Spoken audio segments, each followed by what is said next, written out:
Makasarili ba kung iiwan mo muna yung pamilya mo kung ayaw nilang suportahan yung goals and dreams mo sa buhay? Iiwan? Parang mag-o-overseas ka? Ano? Yeah, or alis ka ng bahay, overseas ka, kasi sila yung dahilan kung bakit hindi ka makalipad. Kasi lahat sila nakasabit sa'yo. And they have the capacity to work, to study. Medyo madugo yung question na yan kasi you and your family, kung sino yung immediate family mo, depende sa stage of life. So, if you're married, it's you, your partner, and your kids. Kailangan aligned kayo eh. Kasi you may go fast, makakarating ka ng mas mabilis on your own. No one is pulling you back, but you don't go far. You only go far if you go as a team. And ang core unit is the family. So, if I was in that person's position, I would invest the time to speak to the family, address what their hesitations are. Kasi if I get them on the same page, mas malayo mararating namin together. Lalo na sabi mo, they have the capacity to work. Diba? Mas marami kayong magtutulong-tulong. But you need to be on the same page. The common sa Filipino, di ba? Yung panganay, ang dami niyang goals sa buhay. Pero siya naging breadwinner, siya naging insurance ng family. So you become shackled by the responsibilities. Tapos yung mga kapatid niya, biglang nagkaanak, asawa, tapos lahat nakaasa pa din sa Nakaangkla sa kanya. panganay. Now, still, di ba? Kasi sila yung immediate family mo eh. Kung single si panganay, di ba? Tapos, ito yung mga to yung immediate family mo eh. Kasi kung single ka, your immediate family are your parents and your siblings. I would still have the same conversation kasi pwede pa rin kayo magtulong-tulong eh. Now, kung pabigat na yung iba kasi nakaasa sa'yo, kasi nakasanayan because it's the norm in the Philippines, then that norm should change with you. Masakit, pero kinakailangan. So, I would have the tough conversations. Magkakaiyakan kayo, magkakasakitan kayo, but that's part of it. Diba? You don't avoid the difficult conversations and expect a good life. Kaya bang pagsabayin ang paghahanap ng love life at pag-build ng financial freedom? No one is good at multitasking eh. Kasi what you're doing is task switching. Pero a lot of people fail to budget their time wisely. My suggestion would be you can pursue both endeavors but allocate the right time for each. And that's not impossible. A lot of people are single and mingling while they're building their portfolio. Don't wait na parang partner muna, tapos tsaka ako mag-i-invest or mag-i-invest muna ako tsaka. Diba? Parang maiksi lang ang buhay. Eh. We don't want to waste time. And you're not just one aspect. Diba? Hindi ka lang naman ako si Zach na investor. You're more than one identity. Meron kang Zach the family man, Zach the breadwinner, Zach the good son, Zach the good husband, Zach the father. So, diba, there are so many aspects of you na you need to learn how to balance. So, don't be a one-trick pony. Mas madali mag-build ng portfolio if you're with the right person. Okay. Oh, speaking about right person, Toxic People 101, how do you spot a toxic person immediately? In the dating scene or like in what aspect? Dating and just everyday business, people you meet every day, or people you want to have good relationship with, both romantic and business. And a lot of people might disagree with this, pero there is a gut feeling about someone. Yung feeling mo parang may something na I cannot pinpoint, pero there is something na I cannot fully trust this person. If you feel that, trust it. And then delve deeper. Like, trust it but don't stop na investigating. Don't stop dahil sabi ng gut instinct ko, don't trust you, hindi na ito pagkakatiwalaan. Diba? Dig deeper. So, kasi I don't know how to explain it, pero there are some things like micro-expression, na malalaman mo kung sincere or hindi. The way they conduct themselves, yung impeccability of their words. Kunyari, pag sinabi niyang mag-show up siya, does he actually show up? Pag sinabi niyang gagawin niya, ginagawa ba niya talaga? And do they do that consistently or just parang intro lang just to impress you? So yeah, trust your gut instinct but delve deeper before you give your trust. Parang don't give your trust fully. Let people earn it. And do the same for others. Earn people's trust too. I think nahuhuli lagi sa small things eh. The smallest details, doon mo nalalaman if there are going to be a toxic person in your life. Yes, pero there are people that are more attuned to that And then there are slow people like me na ang daming beses ko nanalo. Sobrang daming beses ko nanalo ko. I wrote a book about it. Pero kasi nga, medyo slow ako sa ganun. Pero yeah, yung gut feel, trust it, and then look deeper. Pero yes, may mga warning signs yan na the toxic people cannot avoid. It's just up to you whether you recognize them or you don't. So life is networking, di ba? Every day we network with people, either online or offline. Mas mahalaga ba who you know or who you become in this journey of life? I guess it depends on your purpose. If you're pursuing a clear purpose in life, then the person you become is more important. But the people you surround yourself with are crucial in that transition. Kasi we are the average of the 5 people we spend most of our time with. Kung yung 5 people mo are very similar to yours, to your character, nasa ng changes, nasa ng incremental improvements. Ang sinasuggest ko sa mga tao is to curate those 5 people. Have 1 or 2 na parang medyo tinitingala mo so that they can influence you to do better. Kahit na feeling mo ang dami mo na na-achieve, well and good, but there's still more room for growth. So the person you will become is the person that will deserve the life that you aspire to have. Hindi yung current you. Yung current you does not deserve that life yet kasi you haven't made the necessary improvements pa.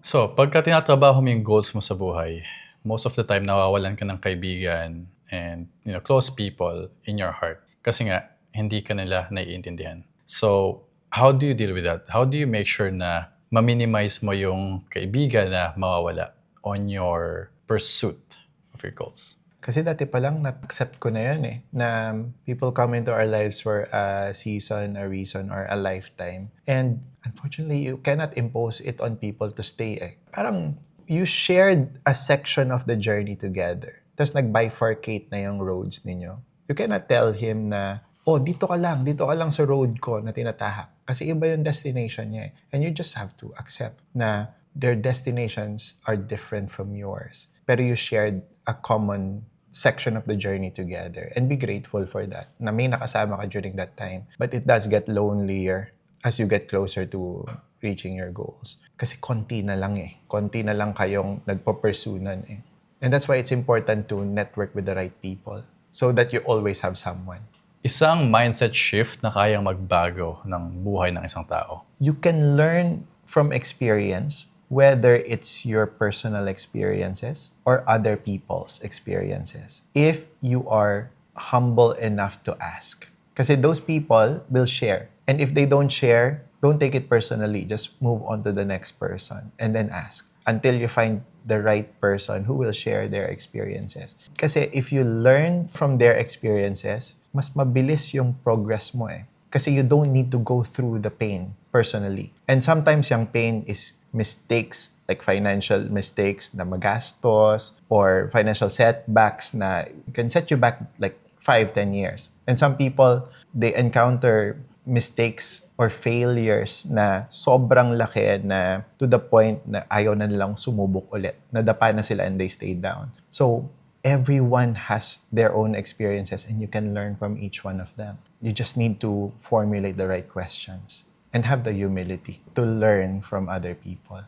I think mine, yung sinabi ni Robert Kiyosaki, instead of saying na I can't afford it, like how can I afford it? Good. So, Yeah. let's say, nagbo-board exam ka, 3rd time, 5th time, hindi ka pa makapasa. So, instead of saying, no, give up na ako, I cannot pass the board exam. Maybe ask how. Yeah. Keep asking how until you find the solution. O nanliligaw ka, ayaw kang sagutin. Instead of saying na, she don't like me or he don't like me. Like, how can I improve myself para magustuhan niya ako? And again, asking the question. Tanongin mo siya, di ba? Can I do something? Ano yung ayaw mo sa akin? Is that something na I can Work fix? on. Yeah. I can work on? Or is that something na ayaw mo lang yung hugis ng mukha ko, ng ilong? Or ayaw mo ako kasi hindi ako naka Land Cruiser or Mercedes? In which case, Yeah. the rejection is actually a blessing kasi it's a redirection kasi nilalayo ka sa taong hindi tama for you. Can I just say something about that board exam? Kasi sometimes, hindi makapasa-pasa kasi they don't know how to do the exam properly. Kunyari, may mga questions kasi na choose the best answer. Tapos, pag kami nabasa silang tama sa pananaw nila, yun na yun. Pero they fail to read the instruction properly na dapat yung pinaka-best. Yung best answer lang yung pipiliin nila. So, it could be a simple shift like that na kapag tinanong mo, bakit ba hindi ako pumapasa? And anong kailangan kong gawin? Kasi someone can do the assessment with you and then check na, oh, eto yun. Kaya hindi ka pumapasa kasi pinipili mo yung right answer but not the best answer. Diba? Parang following instructions lang pala yung issue. Hindi yung knowledge yung kulang. I love that. Following instructions. Kasi I have a personal experience with that. I think high school, nakalagay is bilugan ang tamang sagot. Ang ginawa ko, ginuhitan ko siya. So tama lahat. Pero yung execution, doon ka nag-fail. So, binagsak ka? yeah. So you Ano lang learned- naman siya, quiz. Hindi siya big So exam. you learned the hard way. At least a quiz lang. Yeah. Tapos kunento ko yun sa parents ko. Nagsumbong ako eh. Sabi ko, tama lahat. Eh, yung mom ko, teacher din siya. Yung lola ko, teacher din. Sabi na you deserve it. Kasi hindi mo inintindi yung tanong eh. Yeah. So, pasalamat ka. Quiz lang yan. So, what if? Board exam pala. Board exam. Or nasa border patrol, ano ka. What are the daily routines na nagse-separate yung successful people and yung people who always fail in life? Maraming maiinis dito kasi it sounds so basic. Pero discipline is the key ingredient. Ang main differentiator ng successful sa non-successful person is the level of discipline. And discipline is doing things that you committed to doing when you should be doing it, whether you feel like it or not. So may mga iba na, malamig ngayon, winter, hindi ako makapunta sa gym.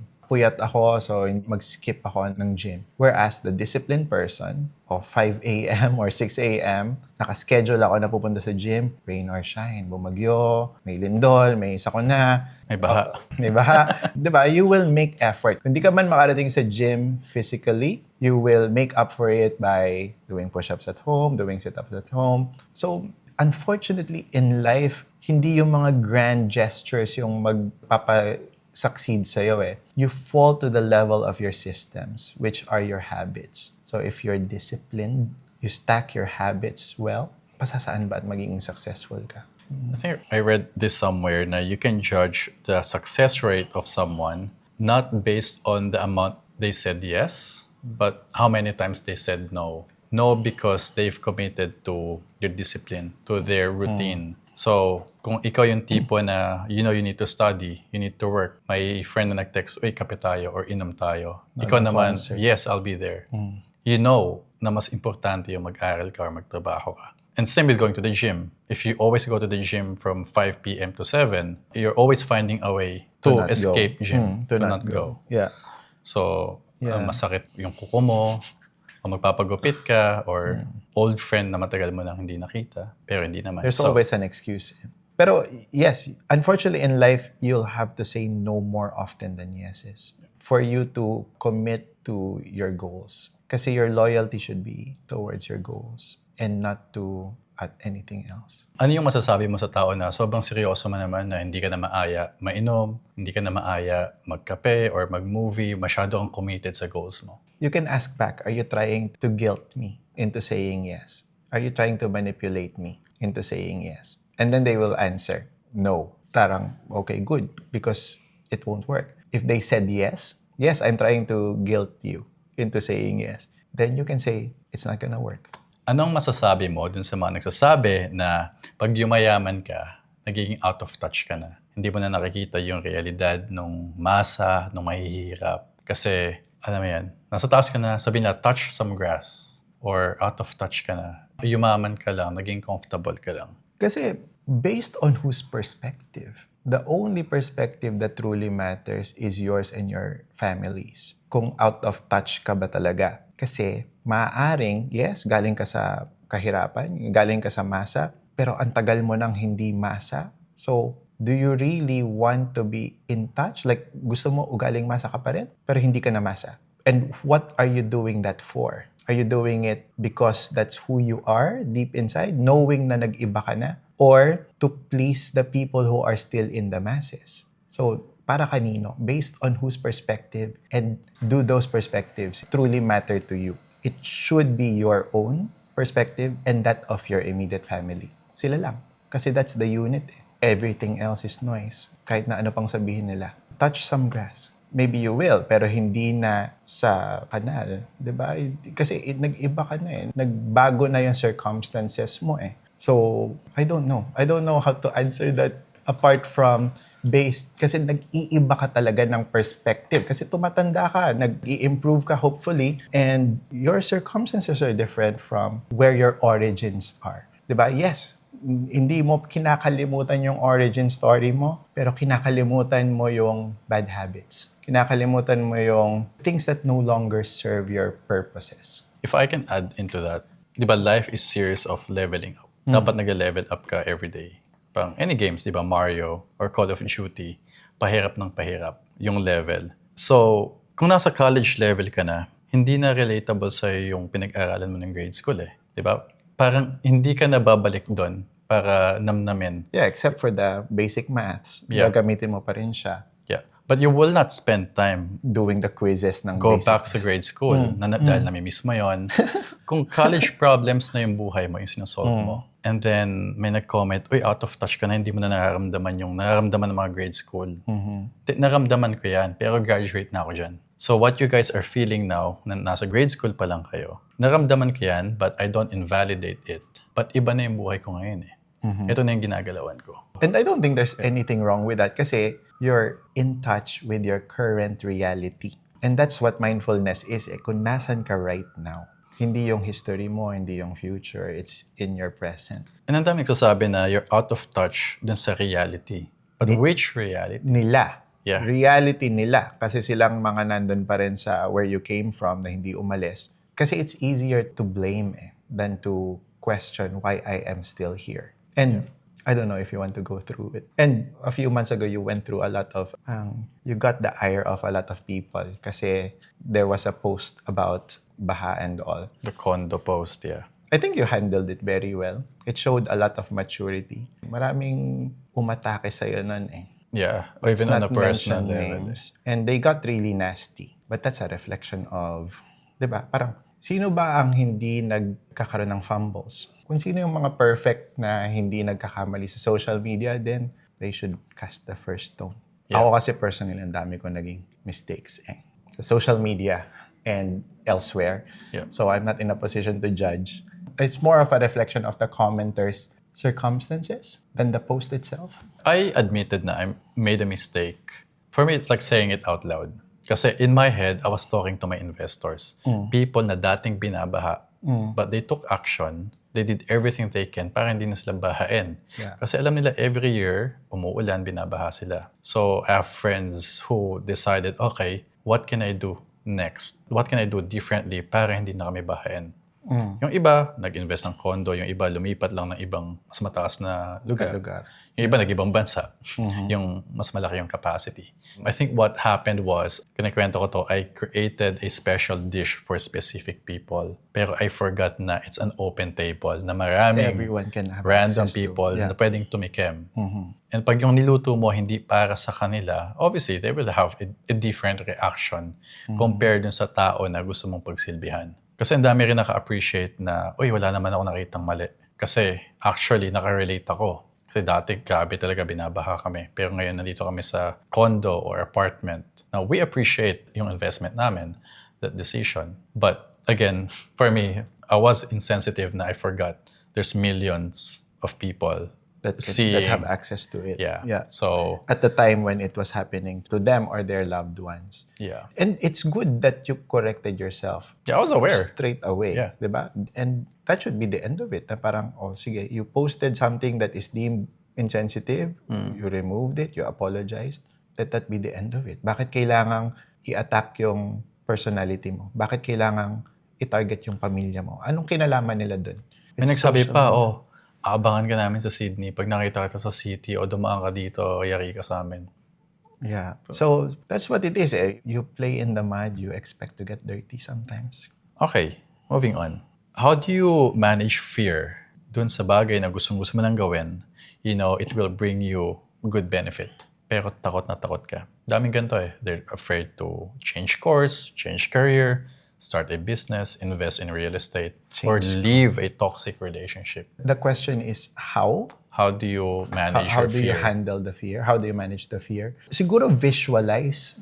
Kasi humans are visual creatures. Eh. Visualize what life would be like with both. So, first is, what would life be like if I did it despite the fear? Anong magiging buhay ko kung maggawa ko siya successfully? And then, second, anong magiging buhay if I stay afraid? Kung hindi ako kumilos, anong magiging buhay ko? And then, nasa sa inyo kung anong time frame. Depends on how badly you're hurting right now. Some people kasi they cannot look beyond tomorrow. Some people cannot look beyond next year or 5 years or 10 years. So, nasa sa inyo kung anong time frame yung magwo-work for you. Pero, play it out. Simulate it in your head. Both ways. Kung ginawa ko despite the fear, what would life look like? If it's better than what it is currently, then it will motivate you enough to go through with it.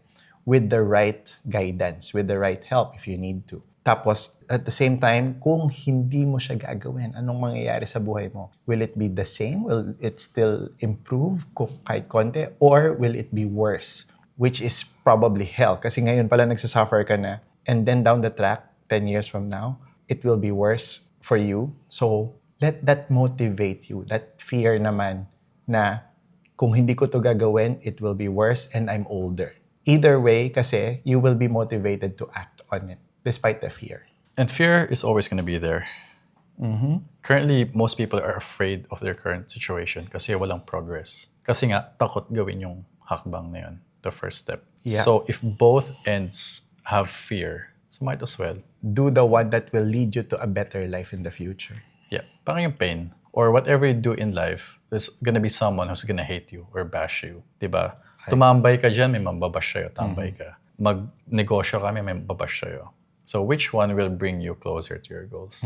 Kasi ano naman kung i-bash ka? Yep. Does it matter? Sila ba magbabayad ng bills mo? Sila ba ang magpapakain sa mga anak mo? If yes, then sige, consider listening to them. If no, move on. Ano ang pinakamalaking kasinungalingan in the society about being rich and successful? Kasi dami kong messages na siguro wala ka ng problema sa buhay kasi financially comfortable ka na, lahat ng gusto mo na-afford mo. I think it's that na they overlook that there are problems beyond money problems. Because they spend most of their adult lives dealing with money problems, na nakalimutan na nila na meron pa pala silang ibang klaseng problems na kailangan harapin. Which the wealthy people are facing because they have the time, the energy, and the attention to work on them.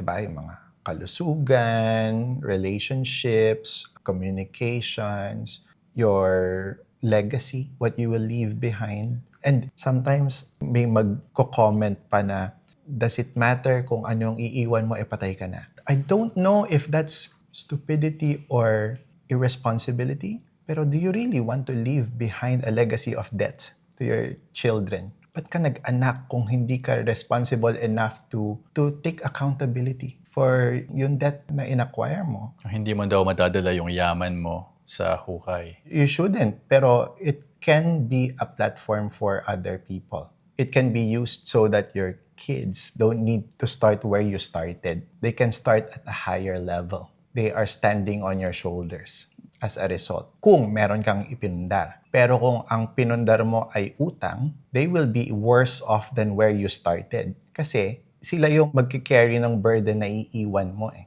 Ayaw mag-iwan ng mana sa mga anak kasi gusto daw nung magulang na matuto yung anak sa sarili nilang paghihirap, tumayo sa sariling paa. Gusto nung magulang na yung kinita ko, yung iniipon ko, yung naipundar ko, sa akin lang to. That's your prerogative. Kasi when do you think you will die? Ilang taon na yung anak mo? Let's say in Australia, the age expectancy is 82. And then you had a child when you were 30. So 52 na yung anak mo. By the time mamatay ka, do you really think kailangan pa niya ng mana? 52 na siya. And I'm talking to you right now who's in your 40s. Diba? Parang, yes, do what you want to with the wealth that you accumulated, but don't do it out of spite. Na parang, uubusin ko to kasi gusto ko matuto sila. They're 52 when you die. Kung mamamatay ka at the age expectancy, just think. Sa tingin mo, aabangan niya yon mula 10 years old siya hanggang 52 years old siya na mamatay ka bago siya kumilos? I don't think so. Paano mo malalaman when it's time to break up with your partner? Boyfriend, girlfriend, or kahit, asawa? People come into our lives for a season, a reason, or a lifetime. So maybe reflect, is this person meant to be in my life for a season lang? Meaning, ito lang time namin together. And so, kung nag-change of season na, not the literal season, but yung phase of life ninyo, then it's time to move on. Is this person meant to be in my life for a reason? And if so, ano yung reason na yon? Maybe life is teaching you how to find the right partner to raise a child together with, or to identify what the red flags are for you and what the green flags are, and avoid the red flags and go for the green flags and not the other way around. Kasi some people are like, they think they're bulls. Parang toro sila na hinahabol nila yung mga red flags, but they shouldn't. Or is this person meant to be in my life for a lifetime? Pero if I'm hurting now and he's hurting as well, maybe he needs help. And not necessarily from you. Maybe it's professional. Maybe it's from someone else, like an interested third party, like your best friend, or kung kasal kayo, yung ninong or ninang ninyo sa kasal. That's what they're there for. So, just think of ano ba siya sa buhay ko dapat? Ano ba ang purpose nitong person na to in my life? And then, execute based on that. Kasi dalawa kayo sa relationship, hindi naman pwedeng siya lang yung mali. There are two of you. So take responsibility of your share of the problem as well. Maybe it is the communication style. Na you love each other but your communication styles are vastly different. Maybe he's going through depression kasi hindi siya kumikilos or parang nawalan na siya ng gana sa buhay. Or maybe it is time to end things. Pero I wouldn't end things on a whim. I would explore thoroughly kasi you guys invested in the relationship. So there has to be something right in that relationship. At the minimum, it is for a season or a reason. I like that. Red flags, hindi ka bull. Huwag mo bulin. Ano ang number one money mistake ng Pilipino na ginagawa nila almost every day kung bakit naghihirap pa din? This will feel like a generalization. Most people kasi are on social media and they curate their social media feeds to make themselves look better than what they truly are. And that could mean many things. So may mga iba na magde-dress up ng high fashion items from head to toe to overcompensate feelings of insecurity. There's nothing improper with that, but it hinders your financial growth. And sometimes people go overboard kasi dopamine rush yun eh. And dopamine is highly addictive. A lot of people, a lot of Filipinos that I've spoken to in the past as well, nabaon sa credit card debt because they used credit to purchase high fashion items so that they look good on their social media feeds. So they're investing more or irresponsibly spending money on trying to look rich than actually being rich. rich. Kasi one is sexier than the other, di ba? There's nothing sexy about building wealth. It's boring. No one wants to watch you do that. Pero ano ba talaga yung goal? Is it getting the accolade of people? Is it getting those likes? Is it getting those views? Or is it actually being wealthy so that you can pursue other passions in life? And a lot of people get lost there. I think it's even mas malala nowadays. Kasi when they jump on social media, they see other people showcasing their success, how they look. Nagpagawa ng ilong, nagpagawa ng ipin, bumili ng ganito, ng ganyan. So they think, oh, maybe they're successful because they can afford that. Maybe if I do the same, I will at least look successful. But ano yung nabasa ko, na you're not a power couple, you're a couple in credit. Living in credit. Okay. So, wag kayo magyabang trying to look like, or power couple. Pero, And does it matter? Yeah. Like, yes, you are branded the power couple of Sydney, Australia. And so, can you monetize that? Hindi, di ba? Can that pay for your credit card bills? So you're just living high. But that keeps you on the paycheck to paycheck cycle. That keeps you in financial anxiety. Financial freedom in your 20s. Is that a myth or is that possible? 20s, ha? Kasi financial freedom is dependent on when you achieved your goal. Now, there are people who start late So they cannot get to financial freedom in their 20s. There are people, one of my graduates started when he was 21. So he's 27 now, and he is just waiting for the portfolio to mature. So by the age of 29 or 30, optional na lang ang work for him. I doubt though that he will stop working. Pero nandun na yung option. So it really depends on when you start. And does it matter kung anong age? Kasi kung kunyari, kung yes, you're financially free in your 20s, and then what? What would you do with your time? Diba? It matters more than the achievement. Yeah. What would you do with your time now that you're free to pursue blank in your 20s? Kung gusto mo lang mag-flex, then that's poor use of your time. I think that's what I've been preaching na a lot of people, their ultimate goal is to be financially free. Once you're free, ano gagawin mo? A lot of people get into depression. A lot of people hurt other people kasi di nila alam yung ginagawa nila. Yeah. Di ba? Nagda-drugs, nasisira yung buhay. Kasi the step one became the ultimate goal. Being financially free is the step one so you can fulfill your calling, your purpose. Dapat. But they forgot that. Yeah. They forgot that step. So they lead hedonistic lives. So bibili ng Ferrari, bibili ng mag-gambling, kung ano-ano in your 20s. Like, what's your purpose in life now? I think that's more important kasi your body will always seek that.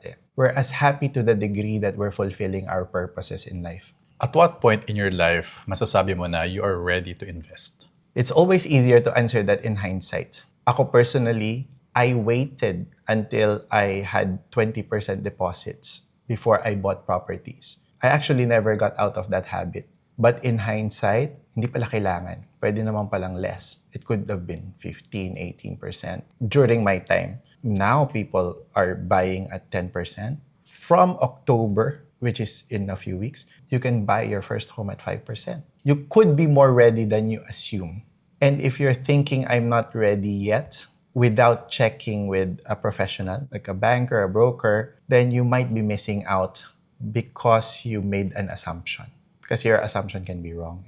Yep. So if I can add, a lot of people messaging me, Kuya, I have 10K AUD or 100K pesos and I want to invest this. My question is, do you have enough in your emergency funds? Ako personally, I want to have 1 year in my emergency funds para kung magkasakit ako or magkasakit yung parents ko or tamarin lang ako na mag-work for 6 months, I know I have enough to live the life that I want. And then any money, kunyari ikaw for you is 3 months, is your emergency fund. Any money over that 3 months should be invested, either property or stocks. Yeah. That's my personal rule. Dapat you have a safety net. Kasi investing, wala namang investment na 100% it will grow, di ba? So there's always a risk. And we don't know how the market will perform, either stocks or real estate. That's true. So pag dumating, hindi mo alam, dumating another pandemic, di ba? May kumain ng, panike part 2 or whatever. But actually, a lot of people made money in investing during the pandemic. Yeah. Nung kabataan ko, ang ginamit kong emergency fund was my credit card limit. This is not financial advice. I'm not suggesting for you to do that. I was that aggressive na inisip ko, be honest, ano ba talaga ang true emergencies na kailangan ko ng, let's say, 30,000 straight away. Like, I think I came up with the answer na hospital bills ng parents ko who were based in the Philippines back then, should they be sick? Can't that be paid with a credit card? The answer was yes. Okay, so instead of the money sitting in my account as cash, I will invest it. And then use my credit card limit. Kasi yung credit card ko was always zero naman yung balance. So I can use it at any time. Thank goodness, hindi kinailangan. But it was there if I needed it. Kasi takot ako magbayad ng interest sa credit card. I think it's like 55 days na interest free or something like that. So I thought, okay, should the worst thing happen, I have 55 days to pay off this whatever I needed to spend using the credit card. And then I invest the rest. Again, that is not financial advice. I was very aggressive towards my investing back then kasi nga mas malalim yung hugot ko. Yung mataas yung desire ko to get out of the required employment as soon as possible. But today, for you to feel comfortable, magkano yung laman ng personal account mo? Kunyari, di ba, other people, bawad mo ba ng 20? Otherwise, I feel anxious. Yeah. I won't give you an exact figure but naka fully offset yung PPR namin at saka yung second PPR namin para stress-free. Okay, let me rephrase the question kasi I want to get the answer that I No, want. you won't get the answer. Kunyari may wallet ka ninong A. I know you don't bring wallet. Pero kung may wallet ka, how much cash would you put in it for you to feel safe wherever you go? Pabigyan kita ng Cash? brand new debit card. How much would you ask me to put in that debit card na kahit saan ka pumunta sa Australia or Pinas or mundo, you have enough there to do whatever you want? I don't think it will be a lot. Maybe $20,000. It's not that much. It's reasonable. Pero, yun ay fun money lang. Yep. Hindi siya parang kailangan ko for emergencies or it needs to offset something or may pinaglalaanan. Yeah. Fun money lang yan. Tatlong Ami Paris t-shirt lang yun Di ba? Dollars? No. It's more than that. Ano mas importante? Yung matutong gumawa ng maraming pera o yung matuto na masterin yung pag-manage ng pera mo? Kasi para mong tinanong, mas importante ba ang offense or defense sa basketball? Kung pipili ka ng isa. Any coach will tell you to do both. Unfortunately, I cannot answer na isa lang. Kung magaling kang mag-earn, pero malaki ka rin gumastos, you're not improving. You're just living high. Kung magaling kang magtipid, pero wala kang pinapasok, you're still poor. So, you need a healthy combination of both. I would spend more time on earning initially because that's harder to do when you're younger. And then, delegate it to someone who can do a better job than you. Ginawa yun ng kapatid ko na bunso. Dinelegate niya sa akin kasi wala siyang financial discipline pero mataas siyang mag-earn. So, may allowance siya. And then the rest of the money goes to the bank account where it was being used towards investing. I was gonna say the same na I'd rather learn how to make a lot of money and then hire someone who can help me how to manage it. Who will you hire? To manage it? Oh. Because right now, I'm good at managing my own money. You're not? I'm good. I'm You're at good. it. You're Kasi good. lumaki ko na Yeah. came from nothing. Aha. So I'm good at managing 20 pesos. Diba? I know 20 pesos, that's 2 hours sa computer shop. So if I want to spend all day there, 10 lang ba ng araw? mga ganun 10. O, naging 15 pesos. Tapos may mga promo na 25, 2 hours. Mga ganun. But the ability to make a lot of money, not everyone can learn that. I mean, they can. It can take longer to master. Yeah. Yeah, but the basics kasi of managing your money. If you grew up from a good family who have the basic knowledge of savings na kapag kumita ka, save muna, hindi yung Yeah. gastos and then yung matitira yung save mo. That basic concept can save you. Go a long way. Yeah.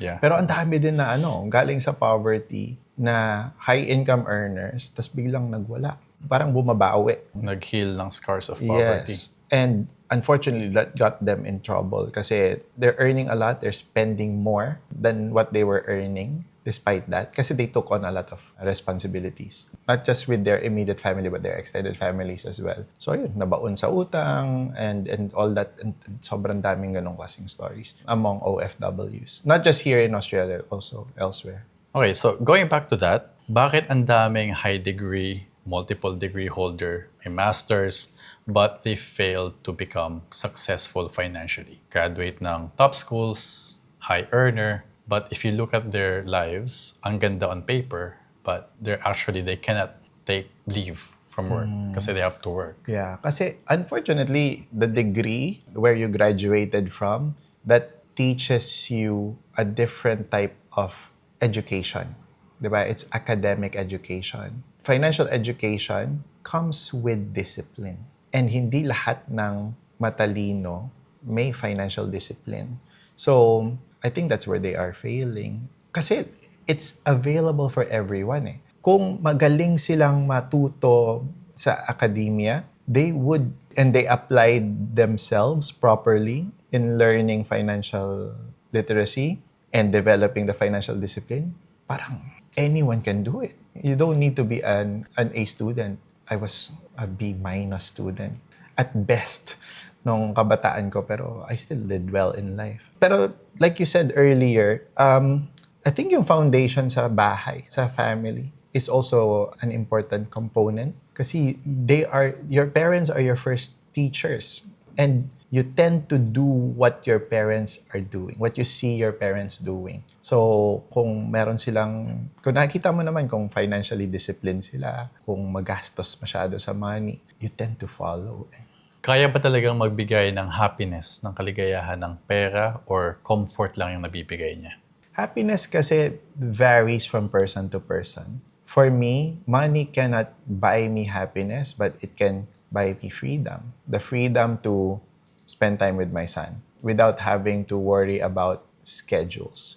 It does not buy happiness, but it buys you a comfortable accommodation, a comfortable house. You can make your house a home using money. Yung utility of money is up to the wielder. Kung paano mo gamitin yung money will determine whether you are happy or not. Pero depende rin yun sa value set mo. Like for me, I value family time a lot. So, free time with my son, free time with my partner, free time with my parents, free time with my siblings, that's valuable to me. And money makes that possible. Kasi, nababayaran yung bills without me having to trade my time for money. Yep. So in a sense, it can buy happiness. But happiness is a byproduct of it. Yeah. Kunyari, So it can buy you things, it can buy you services, it can buy you utilities, it can buy you products, which you can derive happiness from. Is that the right way of putting it? Parang you utilize it. Depende kung ano yung nagbibigay sa'yo ng kaligayahan. So define first what happiness is for you. For you, yeah. So kung happiness mo bumili ng luxury watch, then it does make sense. Now, when you buy luxury watch, it makes you happy. But your happiness is, spending time with your family whenever you want. Wherever you want as well. So if you have the time freedom and the location freedom, you can go wherever you want. Then I think that's where money comes in kasi it can do those things for you. So money itself cannot make you happy.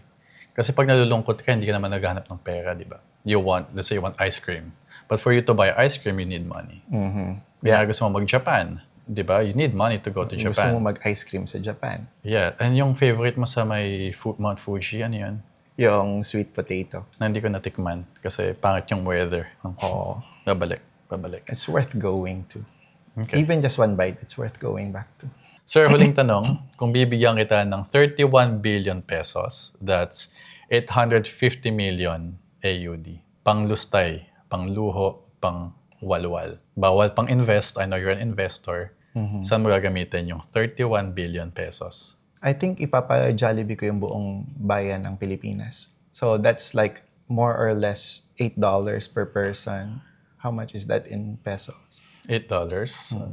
Sige, mga 300 pesos? 350? Anong meal ang worth 300 pesos? Like a 2-piece chicken? I think may combo sila eh. Yung may spaghetti, may chicken, may yung burger steak.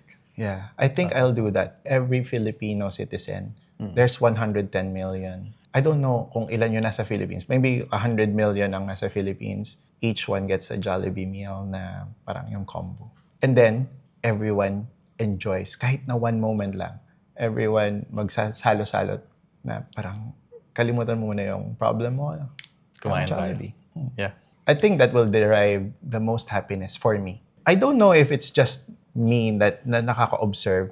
Parang the Filipino community feels so, at least where I live, it feels so fractious. Parang masyadong watak-watak.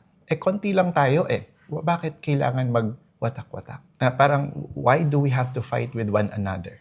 I don't understand that. Kaya, even for just one moment, it takes 30 minutes to eat that meal, or maybe more for older people.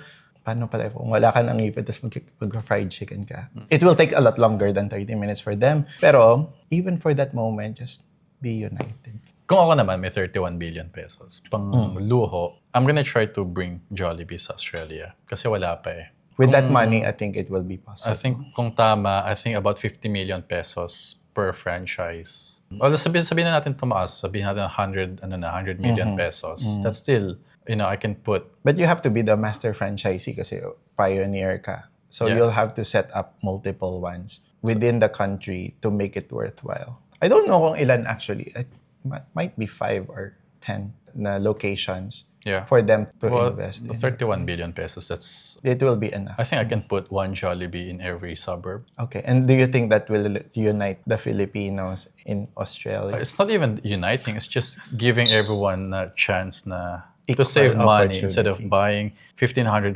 ticket to go to the Philippines kasi namimiss na yung Jollibee. Just travel. Saan ka huling nag-Jollibee? Sa Valenzuela. Nagpa-deliver kami. Okay. Kasi it's a family tradition na pag dumadating ako, Okay. Jollibee. Jollibee. Before your flight, Yeah. Jollibee. Let- yeah. That's good. Dati naman kami, ang tradition namin sa airport, nag-Jollibee na kami. Alam na ng family ko and kapatid ko na pag dumating ako, dapat may Jolly hotdog, at least dalawa, may Yum Burger, and merong spaghetti. Actually, lahat may eh. chicken. Chicken, meron din chicken. Chicken joy. But kung nasa harap ko yan kasi, inuuna ko yung Jolly Okay. hotdog na overloaded cheese. Mhm. Tsaka ako mag-chicken, spaghetti, Peach mango tapos pie. peach mango pie. Yun yung hindi na ako makahinga. After. And then at that night, I'll regret because, why did I eat that Yeah. much? Yeah. But- It's a sometime food. Kasi minsan ka lang. Well, minsan ka lang naman sa Philippines.